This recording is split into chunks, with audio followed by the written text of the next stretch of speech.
Our next guest has won 9 UFC fights in a row, won 6 performance bonuses in his last 5 fights, pulled off 3 Darce chokes in that run, and the last time he lost, FS1 was still a year away from existing. His name is Tony Ferguson. So, El Cucuy, is there any room left in your trophy case for a UFC belt? Absolutely. If not, you're going to stuff it in there anyway, right? Absolutely. We'll make room, man. There's absolutely some more room in there, but we could throw some more names in there if we really want to. But Tony, let's get right into it, man. UFC 209, you have been slated to fight Khabib several times before.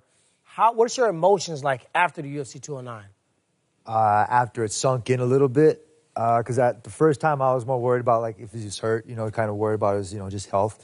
But after I found out it was due to just being unprofessional and stuff, then it started sinking in. Then I started getting mad, started hitting the bags. And then it started kind of realizing it's like, look, man, my body knows that there wasn't a fight, but it's not going to stop. Yeah. The mental game is there, too. It's like, all right, you need to chill out. But the body's, like, still ready to go and revved up. So it's kind of a hard one to take. Now, speaking of that weight cut, it seems like, man, you can also kind of see the future. It seems like you would predict that Khabib would miss weight. Here are you guys here on Media Day. Yeah, have fun with that weight cut. Suck in there.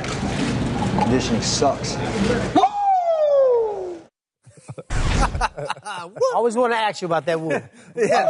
Tony, now, was it something that you saw in Khabib that you thought he was going to miss weight, or did you have any inside info? No inside info. I mean, I know my opponent. I mean, this is the 3rd time that I've had to be able to read my opponent, see him up close and personal. And so you thought he looked a little big? The dude looked sucked up, man. I mean, the day before, the fight, or before weigh-ins, you're thinking in your head, I'm like analyzing it in my head. I'm like, all right, man, this dude looks already sucked up. I guarantee he's got at least 5 pounds to go. Me, I had about 10. So I'm like, but I feel a lot better than this dude is looking right now. I was like, if I look like he felt, I was like, man, I'd be in some trouble. Wow. So the first one thing I thought of, I was like, man, have fun with that weight cut. I was like, you don't look like you have the energy to lose it. And I was like, you already look sucked up. I was like, and your conditioning sucks. I was like, have fun with all of that, buddy. So is this a fight you even want to have anymore? I think I would love to have the fight, putting up with the whole entire camp again and then going through all the battles between, just put the salty taste in my mouth, man. It's like going out there and swimming in the ocean. You know it's good for you, but it puts that taste in your mouth, and you're just like, you know what? And it's like the Khabib fight where I can correlate that because it's a fight that I want.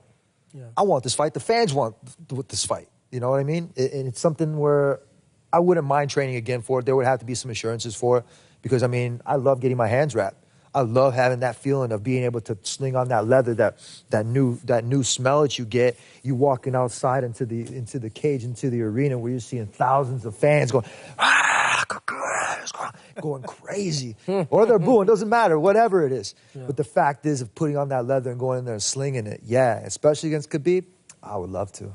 I would love to see that fight, man. You're getting me fired up already. But, you talked about another fight. You actually tweeted last week, the notorious MMA, better get that cardio right, son.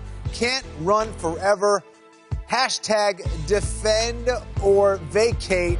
That expletive is mine. Don't trip. Just drop it and walk away. Now, would it feel like the real title if Conor vacates it?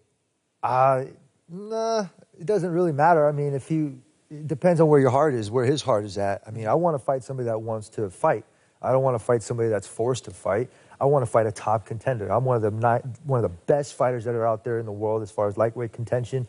I put in my time, I put in my numbers, and this is where it's at. If Conor wants to leave the belt, he wants to pursue some sort of victory in the boxing world, which I don't think he is. I mean, the dude's got a puncher's chance. But, I mean, vacate the belt right now and then drop it. Leave it where it's at, and then we'll fight for the title belt International Fight Week. Straight up. I know a couple of heads out there. I know the only person I would like to go toe-to-toe with that probably needs some lesson taught to is Nate Diaz. I'd love to go toe-to-toe with him. For anybody else that's out there, I mean, they really don't deserve a shot at fighting with me. Myself, the fans, everybody else would love to see that fight. Battle of California, baby. Let's do this. Sounds amazing to me. Hey, I'm going to watch it. Yeah, absolutely. All right, Tony, you were a bartender in a past life, and it's always happy hour here at UFC Tonight. So we're going to give you a little a game here. We're going to name a fighter, and you're going to tell us what kind of drink you make for that fighter in a game we call Mixed Martial Arts. I didn't make up that name. I think that was Tyrant. But so hey, let's go. First one, Conor McGregor. What drink would you make for him? Obviously an Irish coffee. so he can wake up and realize that he's not going to beat Floyd Mayweather. Wow, there we go. Shots have been fired. Okay, let's get to the next one then. Habib. Wait, Khabib. Oh, probably like a screwdriver because he screwed me over twice. Wow.